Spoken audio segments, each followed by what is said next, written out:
Então, amigos, continuando, estamos na terceira parte, a física do renascimento, a transfiguração. Vamos falar sobre esse assunto hoje. Apresento para vocês a Crisina Gloriosa. É um besouro, um beetle, um escaravelho. Reparem as cores dela. Esse bichinho tem umas propriedades muito interessantes. Ela desvia a luz polarizada, quando ela está verde, para a esquerda, contra os ponteiros do relógio. E quando ela quer, dependendo do foco de luz que a gente coloca, ela desvia para a direita. É o único inseto que faz isso. Na parte C do desenho, existe uma fotografia de 50 milímetros, e à sua direita, no quadrinho D, a gente pode ver os detalhes da estrutura hexagonal desse besouro, desse beetle, ou escaravelho. Essa imagem que vocês estão tendo agora é uma imagem de uma gota d'água vista ao microscópio em 200 milímetros. A física está nos mostrando que partículas muito pequenas assumem configurações hexagonais. E essas configurações hexagonais têm muito a ver com o que nós vamos tratar logo adiante. A forma hexagonal tem propriedades antigravitacionais, vibratórias e não locais, em estruturas microscópicas e quânticas da natureza. Como nós vimos, a gota d'água e aquele animal são estruturas que têm, ao exame microscópico, a sua estrutura ela é hexagonal, portanto ela pode ter propriedades antigravitacionais, vibratórias e não locais, isto é, algumas coisas que a gente pensava somente existir ao nível quântico, também existe no nível da estrutura microscópica da natureza. Eu vou me adiantar agora bastante para poder aproveitar a imagem que está bem presente na cabeça de vocês, para falar sobre a transfiguração infiel da transfiguração. Isso tem a ver com o final do trabalho, mas eu quero adiantar para vocês já irem se situando. A expansão da consciência humana, no processo da sua transfiguração, utilizou uma geometria própria específica. Ela criou uma técnica, uma techné, que foi sendo esquecida com o tempo. De fato, ao cabo de alguns milênios, a humanidade, já distante dos seus editores, esqueceu a receita dessa techné, ao admitir como verdades sagradas os sistemas de crenças que, por fim, aboliram a transfiguração original. Esse quadro vou apresentar no final, à guisa de conclusão ou dentro do momento final, para fechar todo o assunto que nós estamos tratando. Aqui tem uma representação de uma frequência de 111 Hz, a frequência sagrada. Já estão apelidando essa frequência sagrada. É com essa frequência que o cérebro humano fica dotado de uma propriedade muito especial. A sua consciência começa a se alterar. Nós vamos ver que os exames de ressonância magnética mostram que o cérebro humano desliga o córtex pré-frontal aqui da frente e desativa o centro da linguagem, que é responsável pelo processamento holístico, o entendimento das coisas, a criatividade, a intuição, puxar pela memória. Tudo isso acontece na frequência de 111 Hz. Essa reação resulta em um nível, aspas, divino de meditação e um transe que alguns acreditam que permite que você se conecte com o universo, Deus ou o seu editor. Adiante a gente vai ver na prática, como tem na ilha de Malta, no Hall Saflieni Hypogeum subterrâneo, onde existe a câmara do oráculo, que aparece no primeiro plano dessa imagem. A ressonância com frequência de 111 Hz, que é produzida aí dentro, produz zumbidos, tonturas, náuseas e turvação dos sentidos. Muitas pessoas passam mal, especialmente as que não são avisadas que isso pode acontecer. Então, os centros do córtex pré-frontal foram desligados e induzem a uma condição ótima para que você possa ver Deus, ou o seu editor, ou o universo, ou a consciência cósmica, seja lá o que for. Você está num estado alterado de consciência. Isso é produzido artificialmente ou naturalmente, como nós veremos. Lá no fundo, naquela janelinha, eu coloquei a barrinha eletromagnética, claro que isso fui eu que coloquei ali dentro, apenas para ilustrar. Dentro dessa câmara, que são 33 salas, o som se expande de uma maneira espetacular e a frequência fica em 111. Eu vou contar, vou fazer uma confissãozinha pequena. Eu estive na ilha de Patmos, na caverna de João, eu e minha esposa.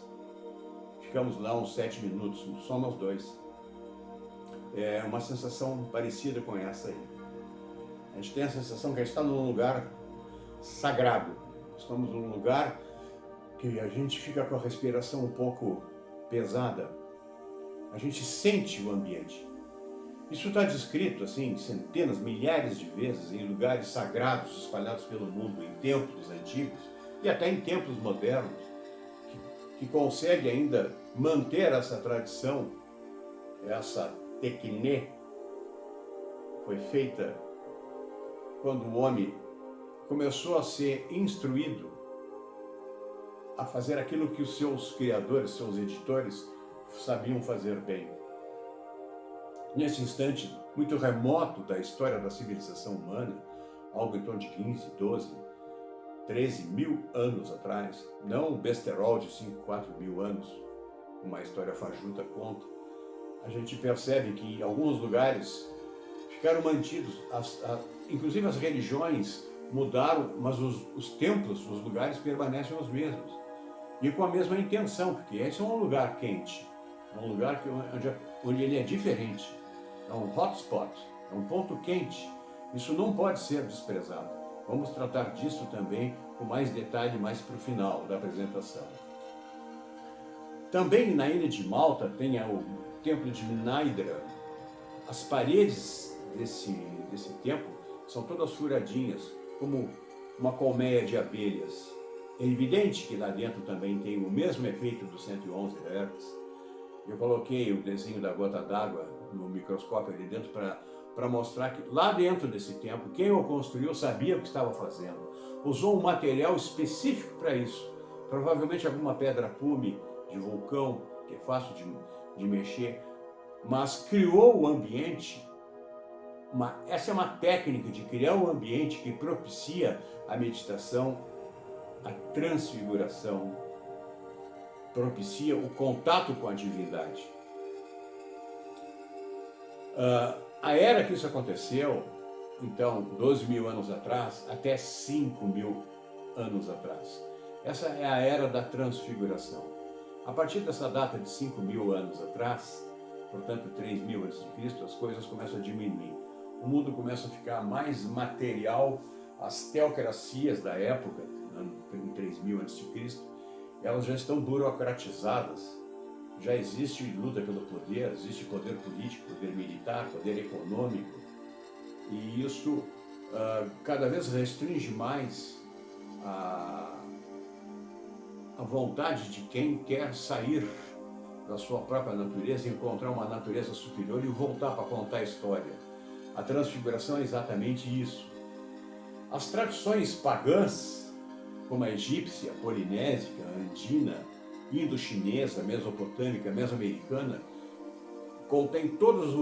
todas têm o mesmo fundamento, mantiveram durante muito tempo essa técnica de, através de uma iniciação, de um exercício rigoroso, submeter o corpo a um estado de privação dos sentidos.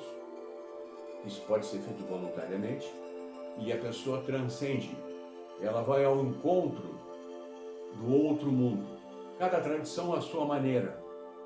A palavra que eu coloco pagãs aqui entre parênteses é para mostrar o escárnio, o deboche, o desdém do judaísmo e cristianismo para com os outros. Os pagãos são simplesmente os outros. Eu sou superior ao pagão, por isso que eu posso chamar ele de pagão. Tem um tom ofensivo essa palavra, paganismo, porque ela está crivada de elementos de virificação, elementos de rebaixamento, uma conotação menor, tem um aspecto negativo. Esse negativo é lá que está a verdade daquilo que eu estou contando. Não são nos textos escritos, muitos tempos depois de que essa tecnia foi abandonada ou esquecida. Ela ainda existe de certo modo, mas não com a intensidade com que ela ocorreu há milhares de anos atrás. Eu posso parar agora aqui e escolher uma delas, por exemplo, a tradição egípcia. Essa imagem fantástica do faraó deitado em seu esquife, presidido por Ísis e Seker, com o braço levantado, ele está claramente vivo. Ele aponta para a testa, a sede simbólica do olho que tudo vê, né? Isto é em Abidos, no templo de Abidos, né? O Osirion, o lar de Osíris, o primeiro transfigurado da tradição egípcia. A fonte é a Arte Perdida da Ressurreição, de Fred Silva. É dele que eu retiro esse texto. A transfiguração egípcia, vamos ter que definir transfiguração. Aproveito e usar o modelo egípcio, que é talvez o mais conhecido, mais badalado, mais motivado pelos seus símbolos maravilhosos. O conceito e os símbolos. O novo status do homem de volta do outro mundo, transfigurado, mudado, metamorfoseado. Uma representação disso é o Uraeus, ou Ureus, são as serpentes na testa do faraó, que denota que o faraó já está transfigurado. Antes dele passar pelo processo de transfiguração, não lhe é permitido usar o símbolo da transfiguração, as serpentes. A ave Ibis Ak, na língua egípcia, também tem o mesmo status. Onde aparece essa ave, há uma ideia de renascimento. Esse renascimento é renascimento em vida, não é de quem morreu.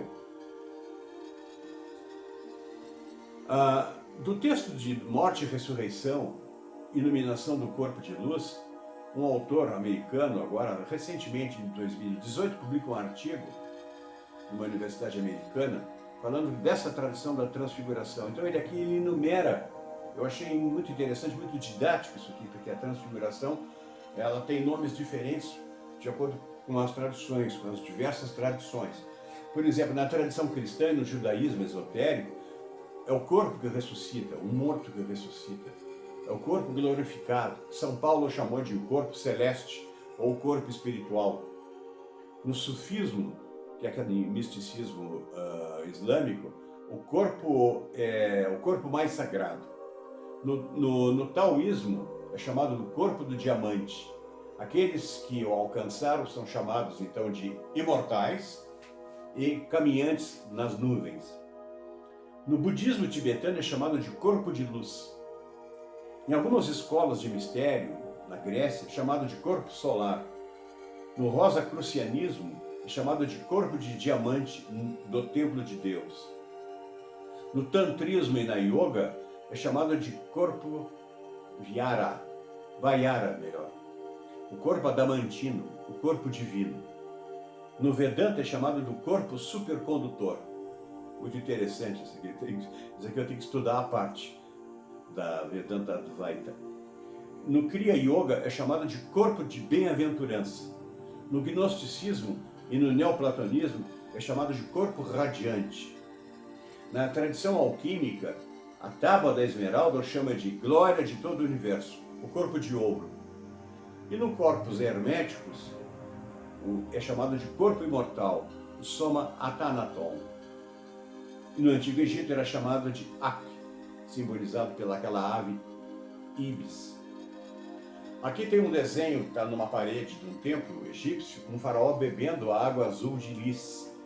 Essa planta chamada Ninfeia cerúlea, a ninfa azul, né?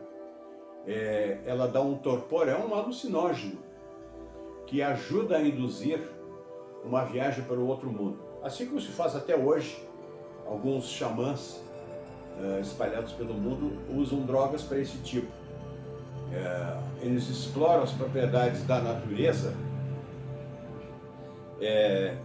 descobrem a natureza e, ao cabo de milhares de anos, pela experiência, acabam selecionando plantas que produzem alucinógenos que transformam o cérebro, no sentido de diminuir a atividade intelectual, sempre no córtex pré-frontal, o que propicia a viagem interna da pessoa, essa jornada ao encontro da divindade. São os xamãs que ainda mantêm essa tradição. Isso é uma tradição de 10, 15 mil anos de idade. A viagem ao outro mundo, pela transfiguração, portanto, em vida, levou ao homem o conhecimento dos deuses, dos editores, e o controle da natureza. Há uma frase espetacular no texto das pirâmides, que diz assim: o homem transfigura-se em um deus, ou se transforma em uma estrela brilhante. Essa estrela brilhante, a estrela de 1 milhão de anos, Sírius, né? Para eles simbolizava a origem de tudo. Te dirige a Sírius, que é o sol do universo maior, a maior estrela do universo visível para nós humanos. Ela tem essa representação o Ra, por exemplo, não é apenas o disco Sol, é o nosso Sol, mas em outras representações é Sírius, que é muito maior do que o Sol, e eles tinham consciência disso. Então o homem transforma-se em uma divindade, em um Deus, ou se transforma em uma estrela brilhante. O Deus, o editor, e a estrela brilhante parecem ser a mesma coisa.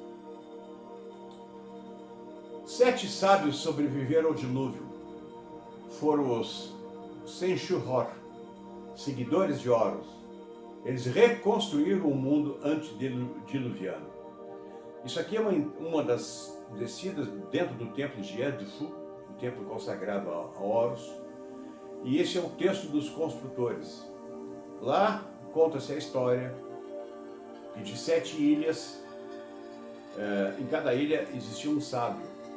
Eram 7 os sábios. Guarda esse número. 7 sábios. O primeiro deles era Tote. Ibis, às vezes representado por um babuíno. O Tote é o deus do conhecimento, da instrução humana, aquele que conhece os segredos. Este foi o primeiro dos construtores. São esses os construtores megalíticos. Essa tradição foi mantida durante muito tempo. Esse templo de Edfu, é interessante saber que ele é bem recente, ele é do tempo da dinastia dos Ptolomeus, já nos últimos 250 anos do Egito, por volta de 250 a.C. Nós temos um templo dedicado inteiramente a Horus. E essa dedicação, os egípcios fizeram questão de manter escrito em todo o templo. Todo o templo é um enorme livro, desde as paredes externas, nas câmaras internas, eu estive dentro delas. Os espaços ao ar livre, alguns foram destruídos pelos cristãos coptos, mas ainda dá para ver muita coisa. Existe a barca celeste, onde é feito aquele ritual pseudo-funerário. Não tem ninguém morrendo aqui. Isso aqui não é ressuscitação de gente que já morreu. Isso é ressuscitação para uma nova vida. É renascimento de quem está muito vivo. Apenas quer alçar a sua consciência ao encontro do Criador. Esse templo foi mantido pelos romanos e é um dos templos mais intactos que existe hoje ainda no Egito. Aqui estão os símbolos que os egípcios usavam, o Djed, que é o pilar por onde se vai ao céu, Stairway to Heaven, né? Caminha, escada para o céu, escada para as estrelas. Ele dá uma ideia de estabilidade, daí pilar. E do lado dele tem o Kepri, o nosso escaravelho, o deus do renascimento. O escaravelho que eu coloquei, aquele coloquei na cara dele do faraó ou da divindade do Kepri, que ele tem as anteninhas da frente mais altas. Eu sobrepus a imagem do escaravelho que eu uso como símbolo desse programa. Para ficar mais bonito, vou mostrar qual é a ideia do grupo escaravelho que eu estou formando, qual é a ideia, o que está contido dentro do escaravelho, que é o símbolo do renascimento.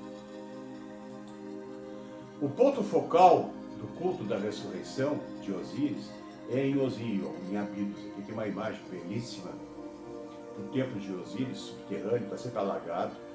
Não se conhece o que está debaixo dele. Ele não tem a idade que os historiadores atribuem a ele, ele é muito mais antigo. E aqui aproveito, já está lembrando Osíris, e como lembrei Tote, no meio dessa figura aqui de Isis, da Ibis, e Horus, vê de onde algumas outras tradições se originaram. O budismo se origina diretamente de Tote, praticamente. A gnose também. O taoísmo também. Existe uma questão aqui de idade. O Buda é muito mais recente, evidentemente. O gnosticismo judaico e depois cristão também. O Tao, mais ou menos, bate com a mesma idade de Buda. Isto é, uma coisa muito recente, do 6º século, do famoso 6º século antes de Cristo. A raiz egípcia da maçonaria está representada aqui por Diuti. Diuti acabou virando Tote na pronúncia grega, que os romanos chamavam de Hermes. E o Tote, como a gente gosta de dizer, eu tenho um gato chamado Tote, ele diz assim: é vantajoso, a partir de agora, que mantenhamos o silêncio, em uma postura reverente. Não fale sobre a visão de agora em diante. Ele está dando um conselho: não banalize a transfiguração. Não conte esse segredo. Há aqui uma raiz maçônica indiscutível. Tudo que vem depois é uma adaptação aos tempos modernos, apenas isso. Nesse quadro, agora vamos mudar a tradição. A transição à humanidade, a primeira que a gente conhece, é dos sábios Apkalus, também chamados de Umanu, já de descendência humana. Vamos devagar aqui. Os filhos de Deus, no Gênesis, e os Watchers, os vigilantes, os guardiões, na tradição de Enoque, eram totalmente divinos, assim como os Apkalus na tradição mesopotâmica. Os 4 Apkalus pós-dilúvio eram de descendência humana, o que significa que podiam cruzar com os humanos, como os Watchers fizeram. O último desse grupo de Apkalus, Luana, era somente 2/3 Apkalu. Essa é a conclusão de Kilmer, 1987, um especialista nesse assunto. Apkalus são sábios conselheiros dos deuses e sábios conselheiros dos reis. Apkalus são a origem dos anjos bíblicos, por exemplo. Os querubins também. Aqui está uma peça de cuneiforme em barro dos Apkalus, dos 7 sábios. O último deles é que vai nos interessar bastante, o 7º. Rikeli Borger, já falecido, pesquisou muito tábuas cuneiformes encontradas em Uruk, nas ruínas de cidades sumerianas, Sippar, por exemplo. E ele conseguiu traduzir assim já há alguns anos. Em 1974 ele publicou isso. Os 7 sábios, o primeiro chamava-se Uana, aquele que completa os planos do céu e da terra. O segundo é o An-Duga, dotado de mente abrangente. O terceiro é Emen-Duga, dotado de boa sorte. O quarto é o Emen-Galama, nascido em uma casa. O sexto é An-Enlilda, o invocador da cidade de Eridu, a primeira cidade. E o Tu-Abzu, o 7º, aquele que ascendeu ao céu. Esse nos interessa. O Tu-Abzu. Nas palavras de Borger, Podemos, portanto, dizer a concepção mitológica da ascensão de Enoque ao céu deriva do conselheiro de Emenduranque, o sétimo sábio antediluviano chamado Utu-Abzu. Isso está escrito no tablet 3 da série Presságios, Bit-Mezeri, a casa de confinamento, literalmente. Kelly Borger, Série Encantamento, página 192. Vamos dar uma olhada em Enoque. Enoque é a versão judaica da transfiguração. Em 2 Enoque 9, 17 e 19, vou ler para vocês entenderem esse texto espetacular. Deus disse ao anjo Miguel: pegue Enoque e tire-lhe as vestes, unte-o com o melhor óleo e vista-o com gloriosas vestes. E Miguel tirou as minhas vestes. Agora é Enoque falando na primeira pessoa, eu Enoque. E Miguel tirou as minhas vestes terrestres, untou-me com um bom óleo. A aparência do óleo era mais resplandecente do que a luz e era rica como o doce orvalho. Sua fragrância era o da mirra e brilhava como um raio de sol. E eu me parecia como um dos gloriosos que estavam com o Senhor. Eu não era diferente deles. Se faltou a Enoque dizer, eu tinha me transformado. Eu conheci Deus e agora vou voltar para contar o que eu aprendi dele. Enoque é Emenduranque. Lá em Emenduranque ou em Mendurana, dependendo da língua que estivermos falando. Se for sumeriano é Emenduranque, se for acadiano é em Mendurana. O mesmo texto aqui de novo. Existe um quadro famoso de Gustave Doré que ilustra o livro do Paraíso Perdido de Milton, 1700 e pouco, já quase século XVIII, quase próximo do século XIX. O anjo Miguel é o Tu-Abzu, na tradição mesopotâmica. O Tu-Abzu é também um peixe puradu e tem um aspecto de peixe. Assim atestam 2 especialistas, Rickel Borger, já conhecido, e Wigerman. Esse Apikalu é descrito como tal na 4ª tábua do ritual de Bit-Mezeri. Interessante esse peixe puradu, porque ele vai adquirir a forma de um ser que nasce, sai do mar, no Golfo Pérsico, e vai para a terra e funda a Suméria. Aqui temos, então, completado a primeira parte da transfiguração, onde eu tento passar a ideia que esse fenômeno, essa técnica, ela é milenar, ela tem 10, 12, 13 mil anos ou mais. Isso se deve ao conhecimento que os homens tiveram dos seus editores. Os editores estavam presentes com o ser humano. Esses editores criaram a nossa civilização. Nós somos civilizados por conta deles.